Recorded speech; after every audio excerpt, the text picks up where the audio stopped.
Hello, naitwa Dr. Godwin Gunewe, balozi wa serikali ya mbinguni hapa duniani. Naomba tuende sehemu yetu ya pili, sheria ya ufalme ya wanafunzi au the kingdom law of discipleship. Sasa katika sehemu hii ya pili naomba tuelewe mambo ya msingi yafuatayo. Kuna watu ambao huwa wameumizwa na wameharibiwa akili kwenye dini. Wao wanafikiri kila kitu kinachofundishwa kwenye Biblia au kikitonia, wao wanaamini kabisa kwamba vitu hivi hatuvigaramiki, viko bure. Ndio maana mtu anafikiria Biblia inatolewa bure, hafikiri kwamba Biblia imetafsiriwa na imechapwa na watu, na hao watu sio wanapoteza muda, lakini wamefanya kazi. Na wengi wanaofikiri Biblia zinavyotolewa bure, sio kwamba zinatolewa bure, kuna watu wanakuwa wamelipia. Na hata chama cha Biblia, unaona Biblia inauzwa 30,000, 25,000, sio kwa sababu labda bei yake. Kile ni kitabu kikubwa, kina gharama kubwa sana kukichapa, ila kile chama kuna watu wanapeleka sadaka kutoka nchi mbalimbali duniani. Wanapopelekewa ndio zile sadaka zina compensate kwenye uchapaji wa Biblia. La sivyo ingekuwa inachapwa yenyewe bila matoleo yote watu kuchangia, ungeinunua kwa 200,000 au 300,000. Kwa hiyo kuna watu wanatoa pesa zao kwenye chama kile, hilo lazima uelewe. Kwa hiyo hakunaga duniani kitu cha bure. Sasa ndio maana naomba sana tuelewe, katika wanafunzi iko gharama. Bwana Yesu kasema mtu lazima abebe msalaba mwenyewe, hatakiwi kubebewa na mwalimu. Ndio maana hili ni muhimu sana kuelewa, na ndio maana unapoingia ndani ya mwalimu lazima ujue kabisa ziko gharama.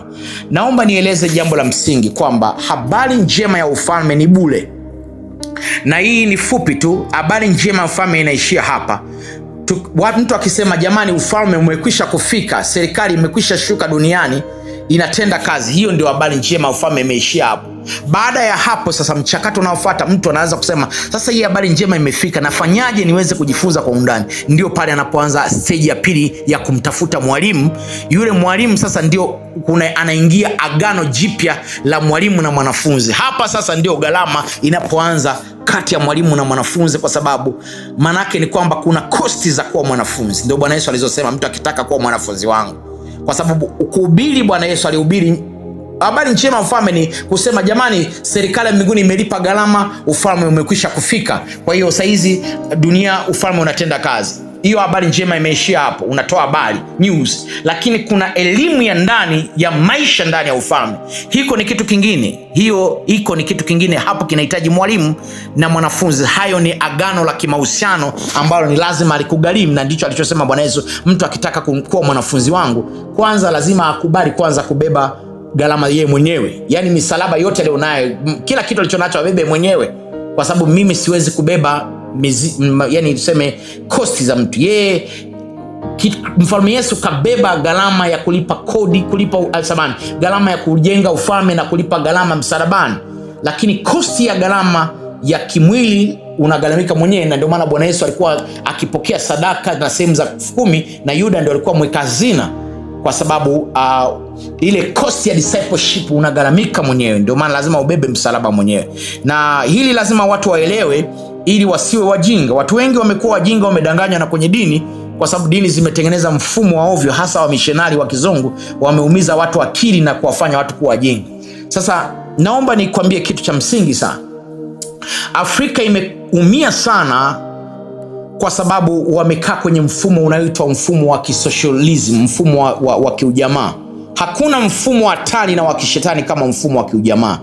Ujamaa ni mfumo ambao unafanya kundi kubwa la watu wasiwajibiki, wasifanye kazi, na ndio kinachofanya mpaka Afrika umaskini hauishi.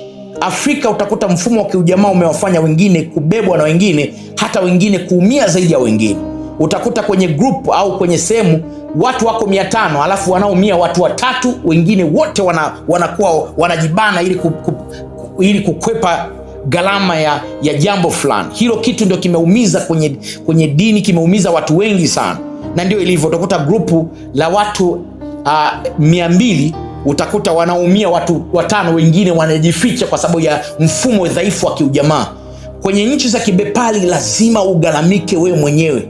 Na ndio maana kama Afrika ingekuwa kila mtu anaumia anakula jasho lake yeye mwenyewe, anafanya kazi bidii yeye mwenyewe ale, kusingekuwa na mtu maskini. Lakini utakuta sehemu kwenye familia mtu mmoja ndio anawanyonya wengine wote, kwa sababu wengine wanajua kuna kaka tajiri, wanakuwa wavivu wa kufikiri, wavivu wa kufanya kazi, na hili ndio limeua sana watu wengi. Lakini kama mtu angekuwa kama vile Marekani unavyofanya, hakuna mtu ambaye angekuwa maskini. Marekani uwe ukiwa baba na watoto wanawajibika wenyewe na wanafanya kazi, na huo mfumo ndio umewafanya mpaka watu kila kitu kuona ni cha bure. Ndio maana ukiwa na grupu utakuta wanaogaramika watu wawili, wengine wanabaki wanakunyonya. Hiyo sio sawa. Mtu sio za matunda, ni lazima ukatwe. Na ndio maana mfumo mzuri sana ambao unaweza kuendana na katiba ya ufalme ni mfumo wa kibepari, kwa sababu unakupa uwajibikaji wa mtu personal, mtu binafsi. Na nimependa of course slogan ya CCM, wao wanasema ni ujamaa na kujitegemea. Sasa lazima watu wajue ujamaa na kujitegemea ni muhimu. Wao wanaishia ujamaa bila kujitegemea. Sasa ndio maana hii slogan ni muhimu, watu wajue kwamba ni ujamaa na kujitegemea, kwamba kila mmoja ajitegemee.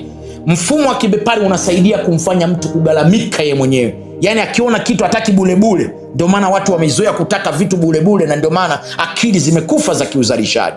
Hii kitu sio sawa, kwa sababu siri ya mafanikio katika ufalme ni kutoa. Giving is the key to receiving. Ukiona mtu mgumu wa kutoa, huyo mtu hafai kwenye ufalme. Huyo mtu hafai hata kidogo, wala hafai kuwa mwanafunzi. Na hili ni muhimu sana kulielewa, na naomba sana watu waweze kulielewa kwamba tunahitaji kujifunza kugalamika. Kama kwenye group kuna watu 50 60, yani kila mtu hatakiwi mtu mmoja kila wiki. Kama mwalimu ambao umekubali kuingia agano naye kwamba huyu ni mwalimu wangu, akikwambia sasa kuna kipindi cha kuchangia shilingi kadhaa, kila mtu lazima atoe flat rate, kila mmoja ashiriki.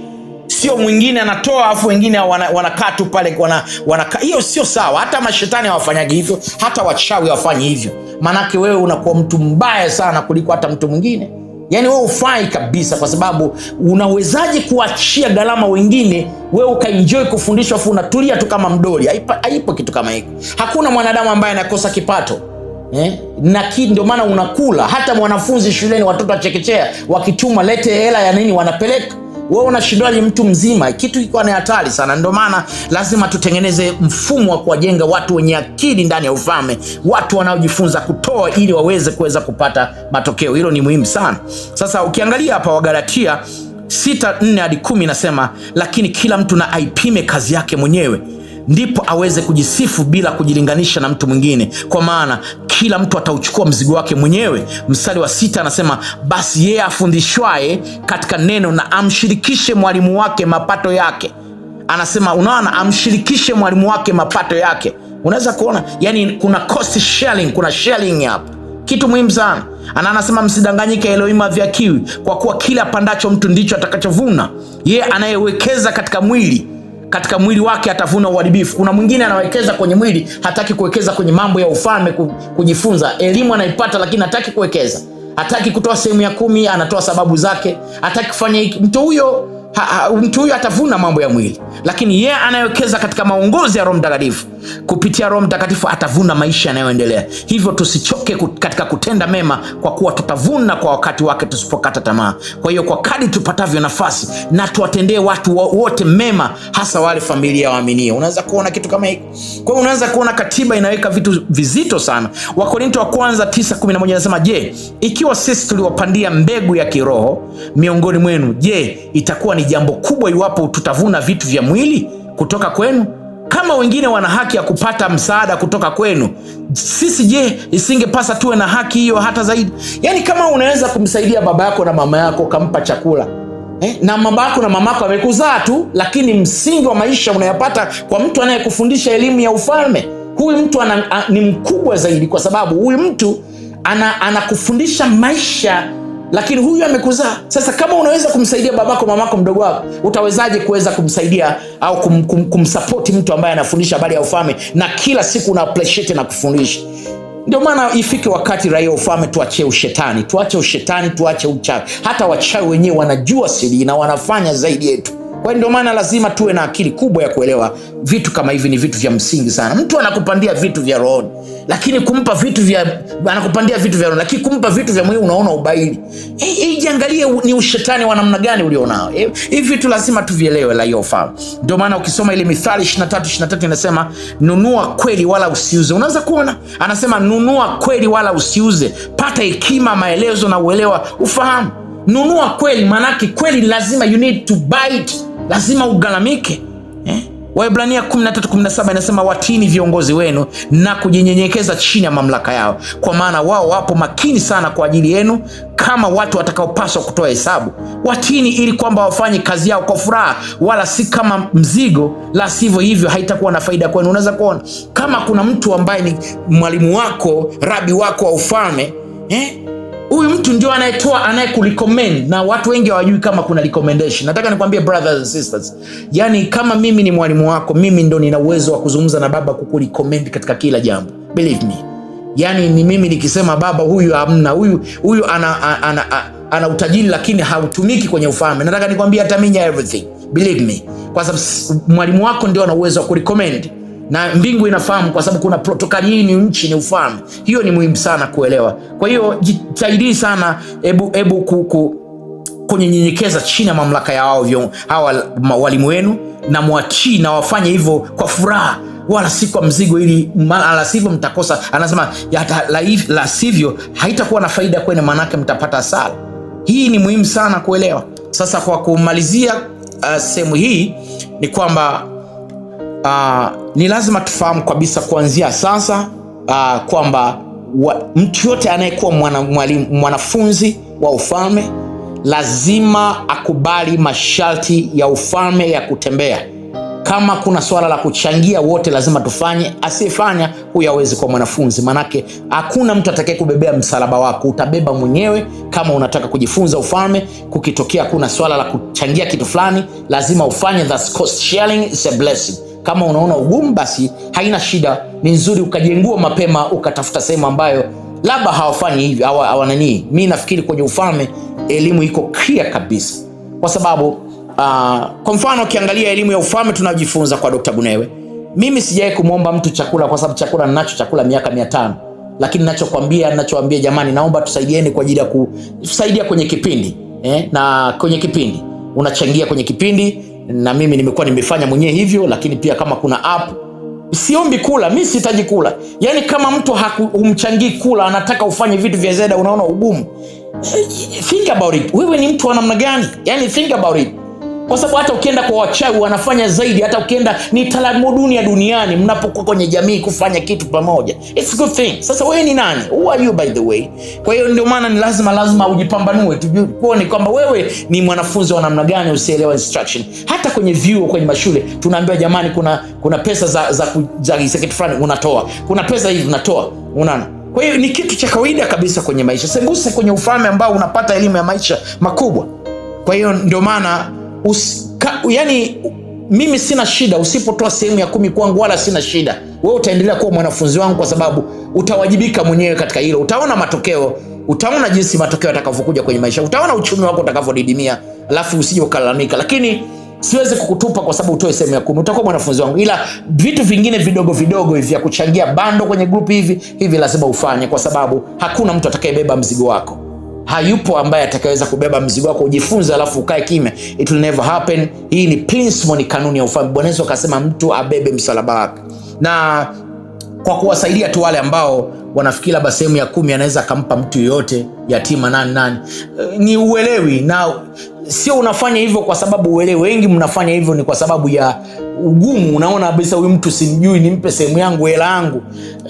Wewe ni mtoto, yani wewe una utoto, yani huo ni uchanga, yani kwa sababu huelewi. Kwanza wewe sio raia wa ufalme, sio raia wa ufalme. Raia wa ufalme anasikia Roho anamwambia ndani, yani raia wa ufalme atamwambia Roho Mtakatifu cha kufanya.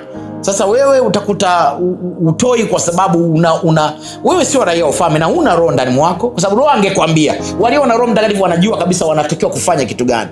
Principle ya kutoa sehemu ya 10 ipo katika Waebrania 7:4-8. Na simlazimishi mtu, wewe utaendelea kuwa mwanafunzi wangu, ila michango midogo lazima utoe lakini kodi usitoe, kwa sababu hiyo ni hali yako na ni kodi, utawajibika wewe na Baba wa mbinguni. Lakini kwenye cost za kawaida hizi lazima ushiriki.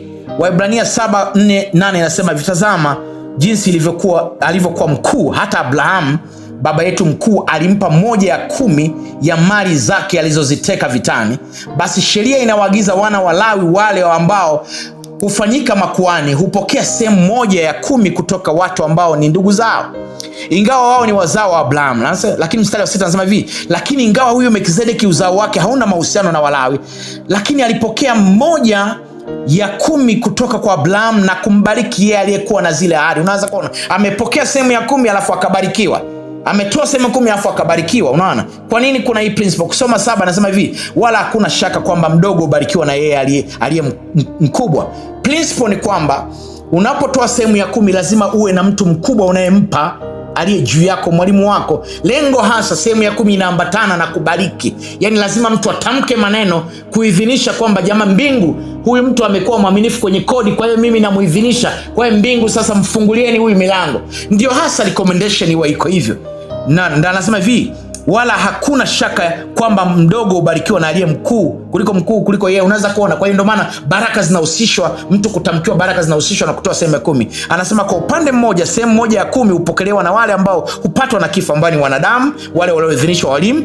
Lakini kwa upande mwingine hupokelewa na yeye ambaye hushuhudiwa kuwa yuko hai. Manake huyu anayepokea sehemu ya 10 mara nyingi yeye ni mtu anayekufa, lakini anayepokea zaidi, anayepokea hasa kwenye ulimwengu usioonekana ni mfalme Yesu mwenyewe. Kwa hiyo mfalme Yesu ndio anapokea, na huyu mwanadamu anapokea kwa niaba ya mfalme Yesu, ndio essence. Kwa hiyo huyu mtu ndio anapopokea lazima abariki. Na ndio maana mimi wale wote wanaotoa sehemu 10 huwa kila siku lazima nitenge muda kwa ajili ya kuwabariki na kuongea na Baba kwa ajili ya kutoa recommendation. Nafikiri wengi mmeona baraka nyingi sana, mnaona mitaji yenu inakuwa, biashara zenu zinakuwa, wengi wananishuhudia. Hakuna hata mmoja ambaye amewahi kufilisika. Kila mtu unaona anaenda mbele kwa sababu kila siku natoa recommendation, baba huyu anastahili, baba huyu anastahili, kwa sababu lazima uwe na mtu mkubwa. Sasa mwingine anakuambia mimi nampa yatima jane. It's okay, mpe yatima jane hiyo sehemu ya 10, matokeo utayaona. Mwingine anakuambia nimempa mtu fulani alikuwa na shida. Sasa huyu mtu ni ana ubaili, yani analeta ubaili mpaka kwenye kodi ya mzee, yani kitu chochote anaweka ubaili. Kwa hiyo ni ubaili, yani mtu kumpa, labda anaona huyu mtu mgeni simjui nikimpa. Kumbe principle haipo hivyo.